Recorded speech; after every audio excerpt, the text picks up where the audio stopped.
It's trash day, I'm putting you out, it's trash day. Putting you out, it's trash day. Putting you out of my mind. It's trash day, I'm putting you out, it's trash day. I'm putting you out, trash day. I'm putting you out of my mind. Now I'm gonna clean up, now I'm gonna clean up, now I'm gonna clean up the house. I'm taking all your garbage, taking all your garbage, taking all your garbage. It starts with some beer, so you shouldn't have fear. Two garbage guys with facts, but they both still have tact. It's that time at last for the best damn podcast. It's Can Crusher Day! And welcome back to another Can Crusher Spotlight, as we have them scheduled now until, wow, just know that we have a lot in the hopper. Took a week off last week, did a little thing with the family, did a little refreshing, if you can say that. So, nonetheless, we're jumping right into the interview today. And let me tell you, I met this guy when I was in Kentucky for the OVW Combine, and just a year and a half into the business, but so educated in the business of professional wrestling. We clicked right off the get. We had long conversations about this and about that, but we had to set it up to have him on the show. Guys, I'm talking about now named William Hudson Alexander Moore. When we did the interview, the Hudson was not there, so you will hear that. But nonetheless, we talked about some of the sacrifices he has. You know, he's from England, now at OVW in Kentucky. We talked about some of his favorite wrestlers, and I can't wait for you to hear who his is. It blew my mind. I'm like, wow. A ton of stuff. This has been one of my favorite interviews. I really enjoyed talking to William Alexander Moore. So right after this break and a little bit from our friends at Collar and Elbow, we'll dive right into that interview with William Alexander Moore. Wrestling. A love and a passion we all share. I've started a wrestling brand. The wrestling brand. A brand founded on the aspects of wrestling. Two entities working together to create a product that connect emotionally for people everywhere. Collar and Elbow is the brand. Passion and love for wrestling is the drive. I am Al Snow, and this is Collar and Elbow, the wrestling brand.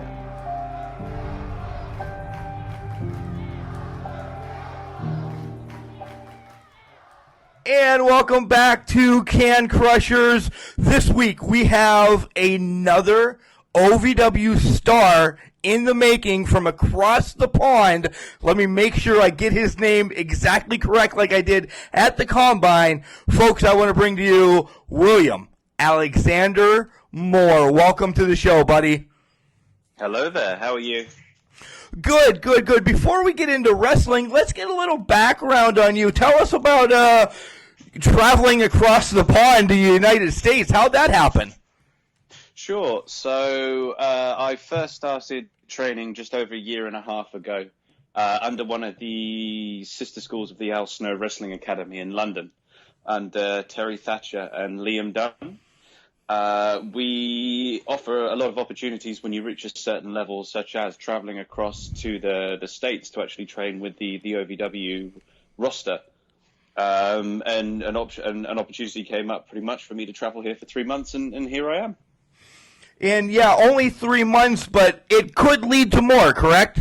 Correct, yeah. So obviously I've been pushing for things like the Combine and to try to give myself the opportunity to stay here full time. And we'll get into the combine for sure. Let's reverse a little bit till you were little, William Alexander Moore. How did you get interested in wrestling? Was it a brother, a sister? How did you love the sport that you're in?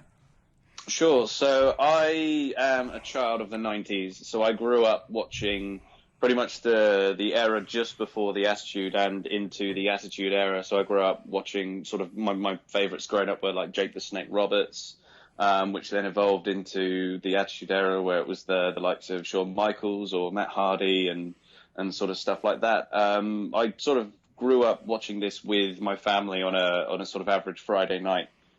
We'd have like a little get together, all of us, and we'd all sit in, like me, my brother, my dad, my cousins, my uncle, and we'd all sit down and watch Raw is War or sort of anything that was wrestling based, really. Did you watch a lot of, we mentioned all the WWE brand, did you also watch any WCW when it was on?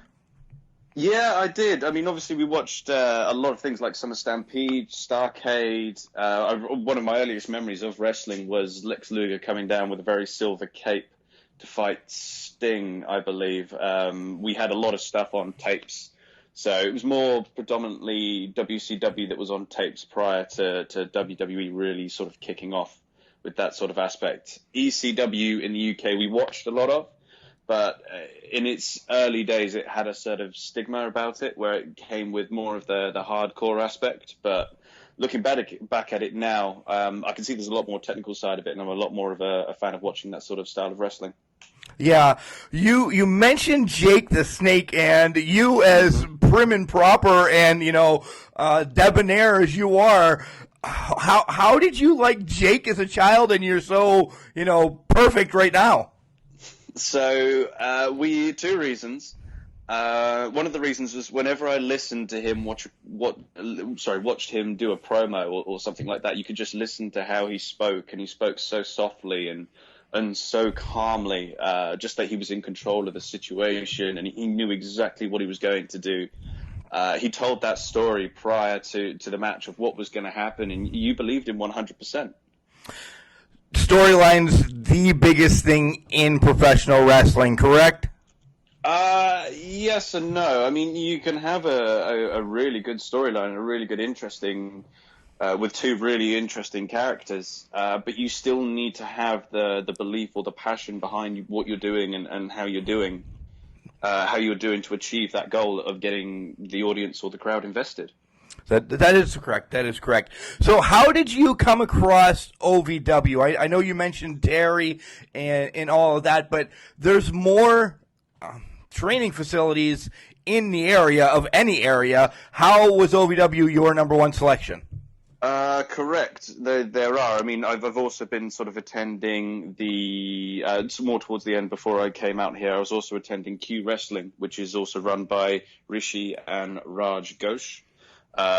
Rishi, you will know as one of the actors used in the Fighting for My Family film. Yep. He was the guy in the leopard print.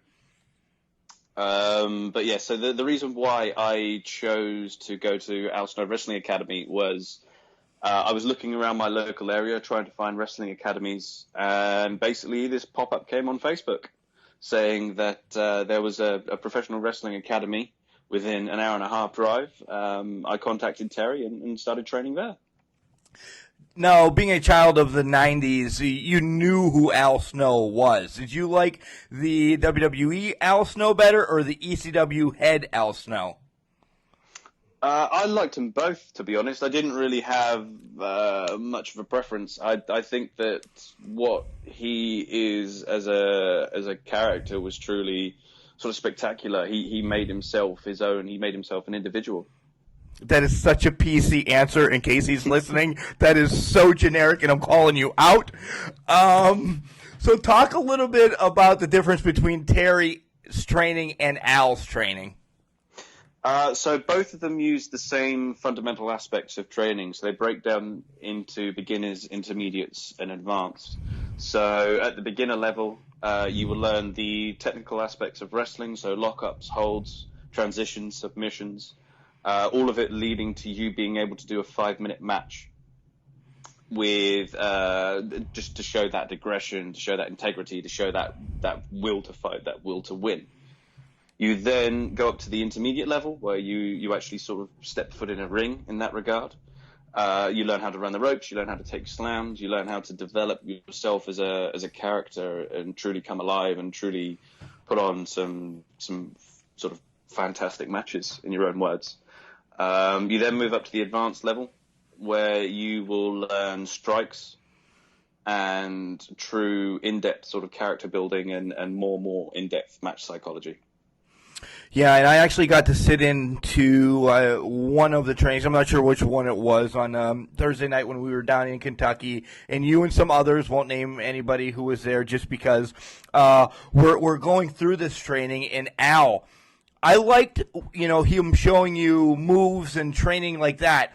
But then there was a 15, 20-minute, pause, break, whatever you want to call it. And you guys were all just intent listening to him. And I was sitting on the around the barrier and everything. And what he says sometimes in those trainings are more important than what you do. Is that correct? Yes. Yeah. I mean, he speaks from experience, and you take every opportunity possible to sort of draw in on that experience just to improve you as a wrestler. Anything that Al teaches or anything that Al shows is what has been tried and tested and has been proven to succeed.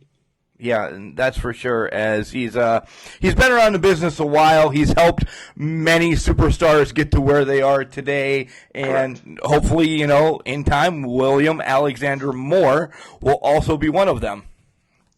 Correct. Yeah. So let's talk about William Alexander Moore. How did all this come about?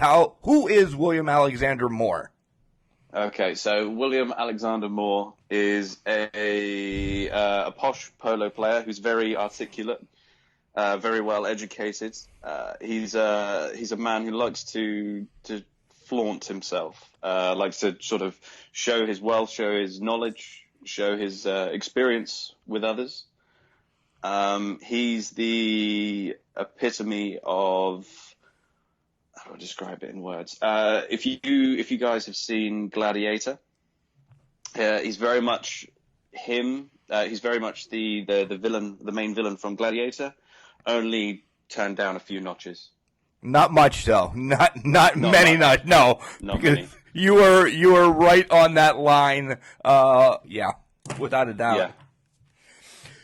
So you were part of the first ever WWE. You were part of the first ever OVW Combine, which WWE and ROH had copied from OVW.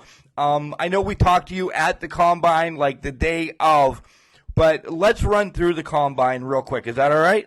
Yeah, sure. Okay, so first up we have, just you run through your day, and then I'll ask you a question. Tell me what you did that whole day, how you prepared. Okay, so my day started at 6 a.m. in the morning, where I sort of got up, 5 o'clock in the morning, where I got up and had breakfast. Tried to eat as much as I could, just because I knew it was going to be a long day ahead of me. I then got to PFR, the Performance Center, at 6:30, I think, and then we pretty much got in line, got our numbers, got our sort of testing sheets as such. And then started preparing for the day. It started with a reflexology test where we looked for they had a sort of stood in front of these multiple cameras, which was quite cool. It looked something like a modern day Tron, where you had to turn around and do certain movements, and you were watching yourself on a computer screen, and they were looking for any imbalances or any weaknesses that you could be prone to, such as if you were squatting, if you were sort of balancing your weight onto one knee or onto one leg rather than the other, if you weren't rotating your shoulders properly on one hand side, which was quite cool. We then had to do a body weight analysis, where we sort of saw how much body fat we had in comparison to our actual size, which was interesting. I sort of came about where sort of roughly where I was, which was about 11%, which is okay. I've got some abs. They're not amazing, but I've still got abs, so I'm happy with that. I got 4. That counts. I guess. That's good enough. Yeah, it's good enough. It's good enough. for now. And then we started preparing for the initial exercises, which were the bench press, the squat, the run, the vertical jump. What else was there? There was the match and the promo. Yeah, and that was a long day because it kind of broke everything down. Everybody did the squats together. Everybody did the press together. So it wasn't like 20 people over there, 20 people over here. You all got to see what other people were doing. And was that a little intimidating? Because there were some guys, no disrespect, but there were some guys putting up some beastly numbers. And you think I didn't put up any beastly numbers? You did. See what scores I did. You did put up beastly numbers, but there was one other that we'll talk to down the line that was just unbelievable, right? Yeah. I mean, we all encourage one another here. There was a lot of healthy competition, but if you look through any of the videos, if you watch people, we were all around each other, we're all trying to help each other hit those numbers or hit those marks. I mean, I sort of pushed myself to levels I never even knew I had. I went in looking at the numbers, thinking, oh, okay, I'll get this number comfortably, and sort of came out with a lot higher a number just because we saw how others were doing, and we're like, okay, I've got to beat this now, or we've got to cheer each other on, and everybody was helping each other just sort of push ourselves to that next level. Yeah, it was a legit family there for that whole day. People that you met that day were your best friends, and helped you all score better than a 2.2, unlike myself. So, right? Yeah. I mean, we were all there for one another. We all got on. We all we had that time before the start. I think it was about an hour where we all introduced ourselves to one another. We all have that common passion, which is professional wrestling. We all have that common goal, which is to be professional wrestlers. So we sort of took that, and all of us had that camaraderie between each other to make it, to push ourselves. And it's been roughly about a month, 3.5 weeks, but we'll just say roughly a month, since you've gotten your results back and everything. How has that month now changed your path? In terms of my own personal goals, I'm looking to improve certain specific numbers, so bench press. In terms of the match experience, the promos, it was quite interesting because it gave me the chance to be completely creative and completely sort of on my own in terms of what we could do. So just looking to go forward from there. And put down that extra Whopper with cheese or Big Mac and eat something healthy, correct? I always try to live quite a healthy sort of lifestyle. I quite enjoy doing meal prep. Quite enjoy being creative with my meals, just trying to get as much veg in, as much carbs in as possible in a quite sort of clean way. I'm not used to, or I'm still trying to get adjusted to certain things. I actually tried my first s'more a few days ago, which was quite interesting. For real? This is breaking news now. Yeah. Proper graham crackers, marshmallow, Hershey's chocolate. It was really nice. And where did you have this at? So this was at the residence I'm staying at the moment. I spoke to Stu about it, and he was like, "Wow, you've never had a s'more before." And he went out and got the ingredients, and he was like, "Yeah, we're definitely having a s'more." So yeah, he treated me to a s'more, which was quite nice. That's nice. That's unbelievable, actually. It's literally blowing my mind right now that you have not had some more, but all right. So August 3rd is right around the corner. That's when the Combine has their draft. Nerves? Feeling pretty good? What's your feelings going into that day? Pretty nervous. Obviously, I tried to push myself to the absolute goal. I've been here for a few months. Have sort of put things into like, right, I need to stay here. I've got to do what I can to stay here because this is a place I know I can really push myself to that next level. Yeah, and you've actually been doing it a lot with OVW right now.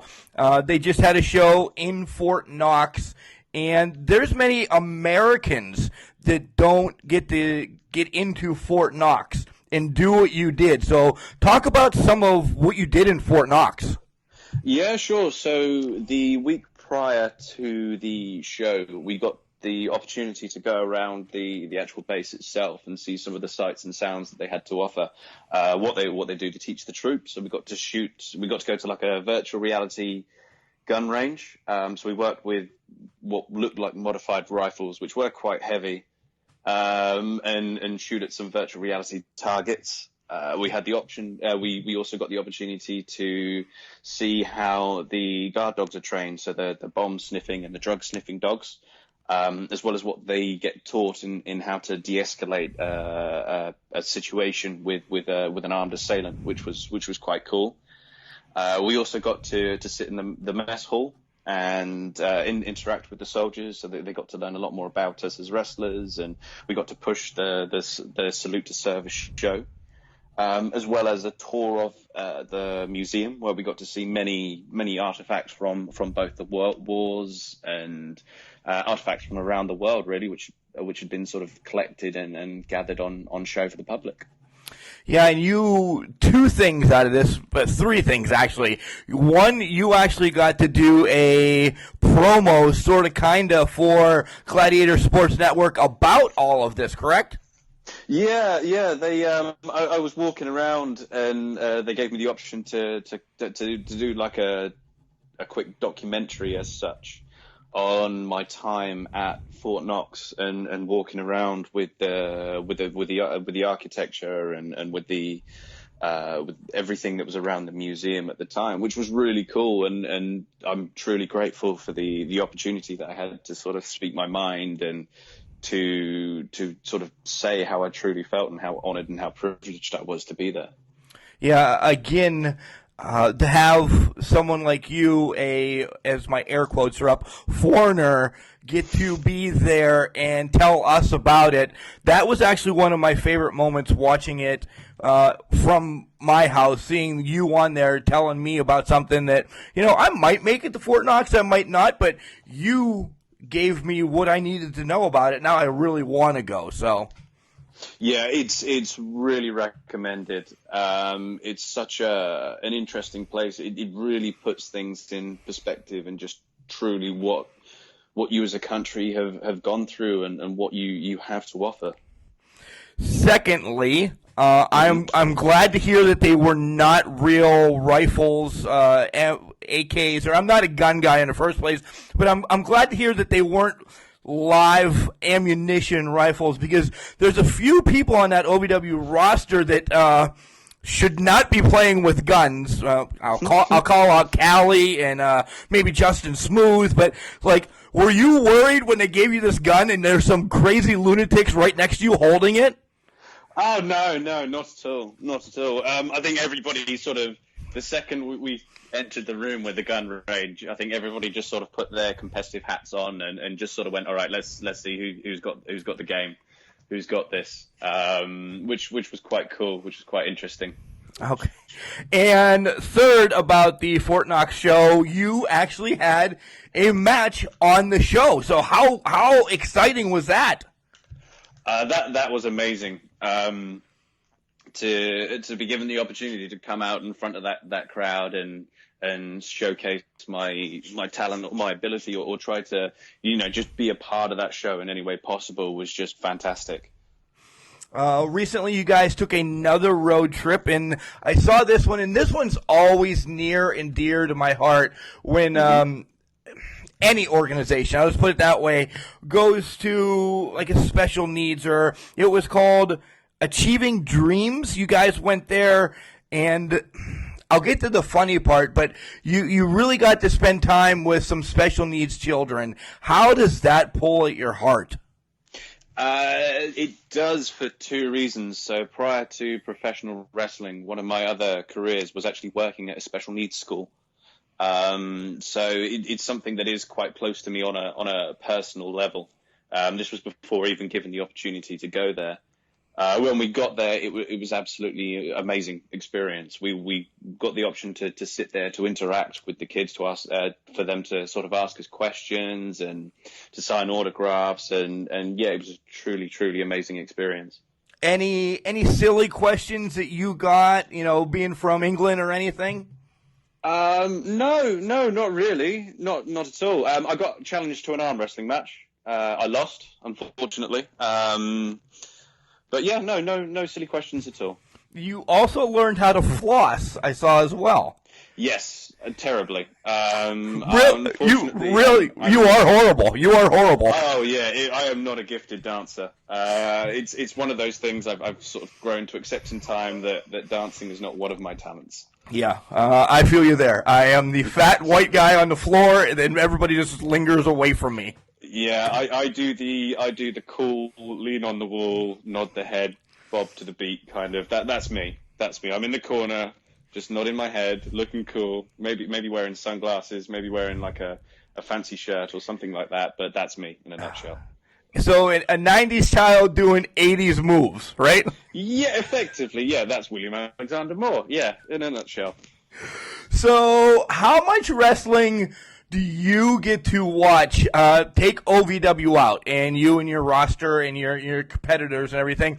How much wrestling do you get to watch? Have it be WWE, TNA, Impact, or the new AEW? I get to watch absolutely everything. Because of the internet, because of social media, I watch absolute anything and everything possible.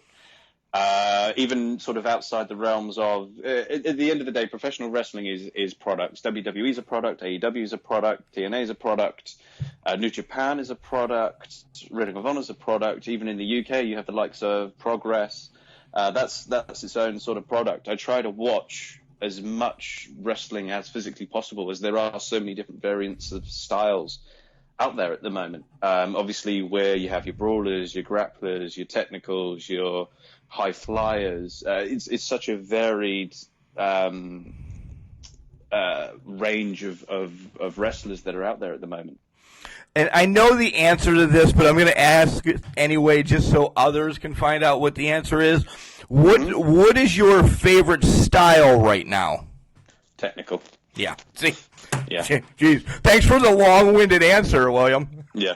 No, sorry. Okay. Long-winded answer. Technical. I like technical. It's an art I feel I can be the most creative with. I can work holds. I can work submissions. I can transition quite clearly just to keep my opponent off guard. I can work them. I can sort of evolve that into joint manipulation. I could then transfer technical into takedowns or slams if needed to. I feel it's the most versatile range of wrestling. And where do you find yourself leaning towards more? New Japan, ROH, AEW's had one. They have a show this weekend, but where do you kind of follow more? Or is it indies? Or is it stuff that I don't know about over in England? I personally don't have a preference. I like watching everything. I will sit down and I will watch Raw. I will then turn around and watch an IPW promotion in England. I'll turn around and watch New Japan. I'll watch anything. I'll watch CTW in Portugal. I'll watch anything and everything possible, really, just to try to because I just love wrestling. You're not booked on a Saturday night special, or you don't have anything going on with OVW, say, this coming Saturday, pretend. Do you go to an indie show? Do you try to get on the roster with some of your cohorts, or are you sitting in the crowd saying, I know that guy now that I'm here, I want to watch him? I will, if there are shows going on locally, I will go and show my support. At the end of the day, I have to try to get my foot in the door. Just because I've got something like OVW on my CV doesn't necessarily mean I get my foot in the door with every show, with every promotion. I still have to earn that respect or earn that trust from the promoter prior to getting onto any bookings or to getting onto any shows whatsoever. So I will go there. I'll show my support. I'll get to meet the promoter. I get to work around, and I also get to see different people. A lot of the fun side of wrestling is networking, so you get to meet a lot of different people, hear a lot of different stories. Yeah, that is probably the best thing anybody said on Can Crushers, that wrestling is networking. It really is. It's selling yourself first, right? It is, but it's also selling the product itself. Obviously, each brand you go to is a new option to promote yourself as a product, but the first and foremost is the brand. You're never bigger than the brand itself. Very nice answer.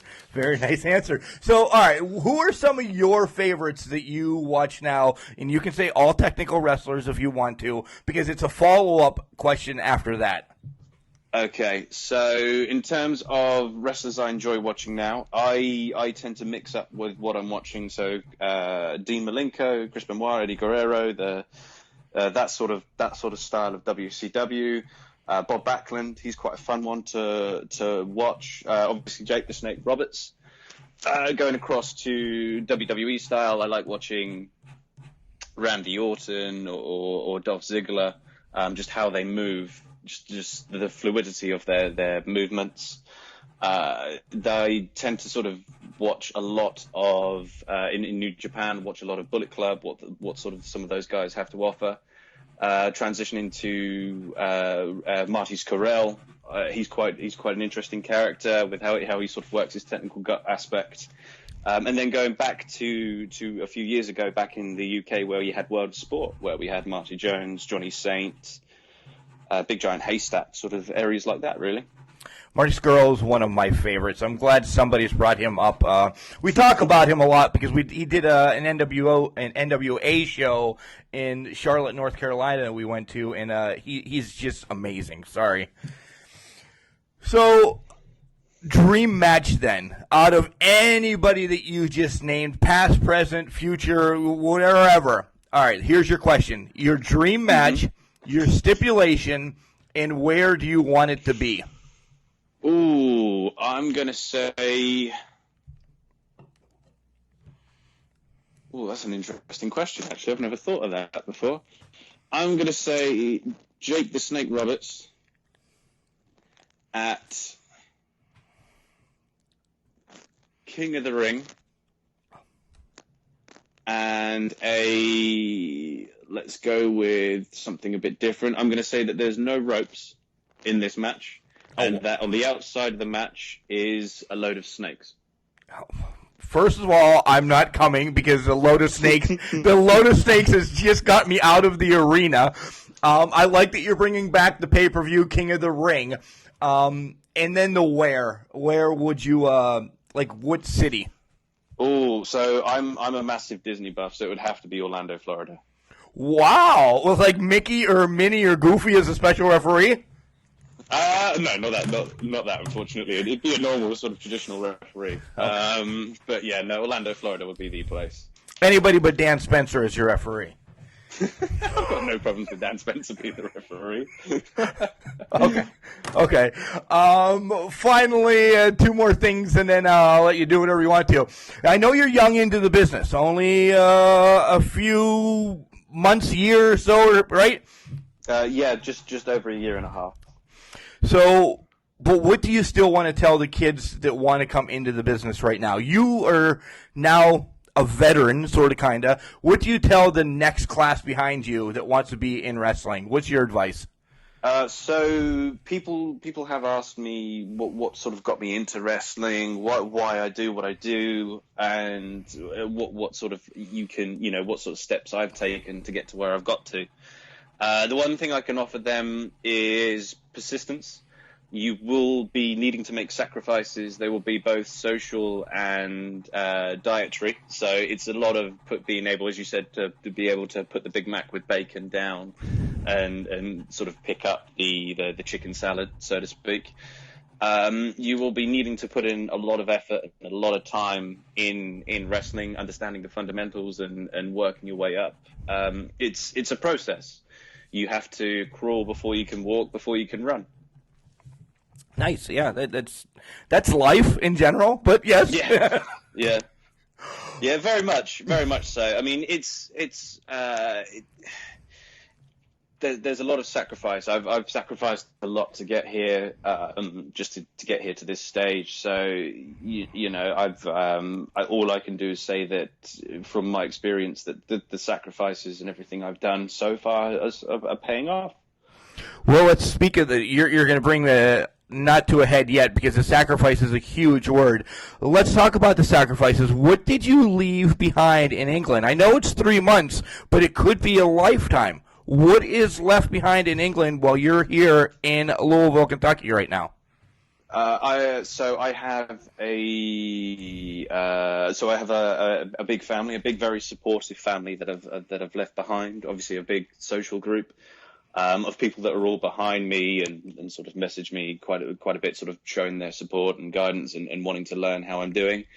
Obviously, a occupation prior to doing this. I've sort of left behind, so I've sort of thrown everything in, as well as a sort of long-term relationship with my partner. So I've sort of thrown it all in an attempt to be here, really. So in your family, get ready, horrible wrestling pun, is all in for you, right? Nice. Yes, yeah.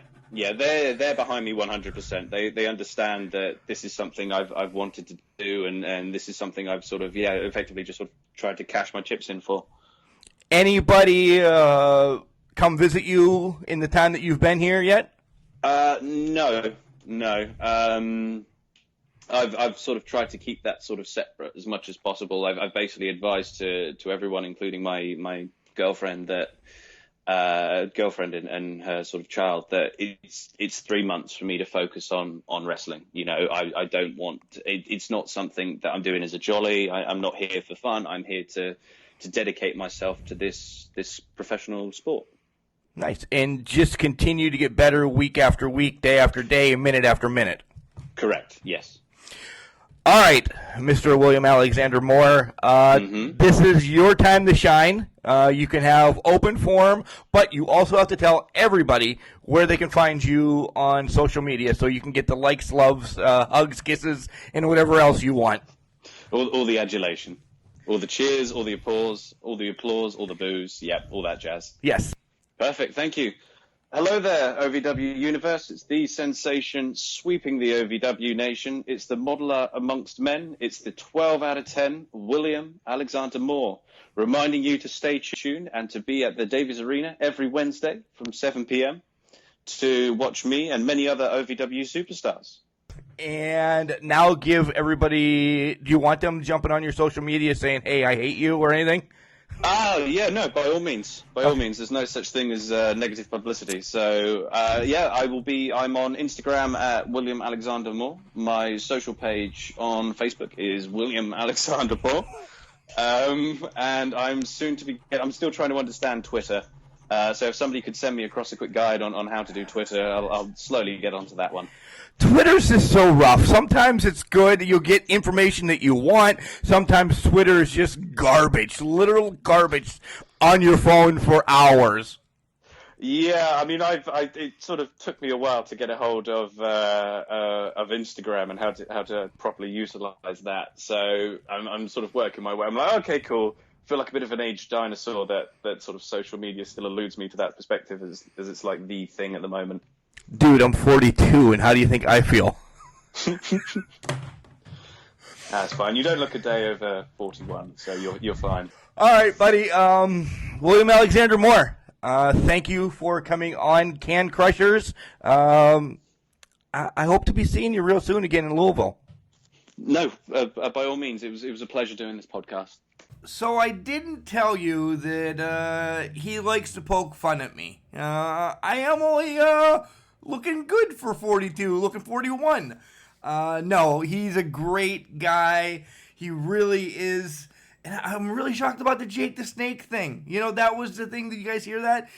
One of his favorite wrestlers, Jake the Snake. It's because technical. You know, he's a very technical wrestler. That's what William Alexander Moore likes. He loves technical wrestling.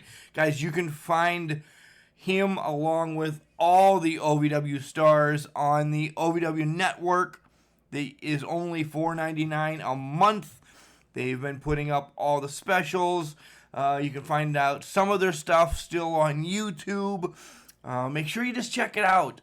And if you are a wrestler or a promoter and you want to be spotlighted on Can Crushers as well, guys, send us an email. It's cancrusher69@gmail.com.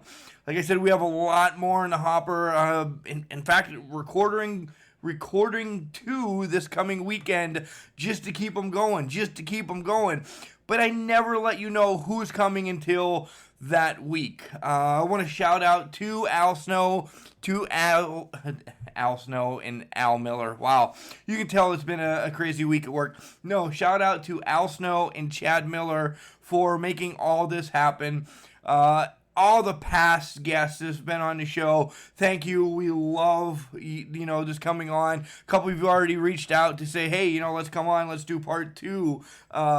Always we'll set it up. But give everybody their dues. Let them come on the show and spew off about what they want to spew off. And again, thank you to William Hudson Alexander Moore for coming on Can Crushers this week.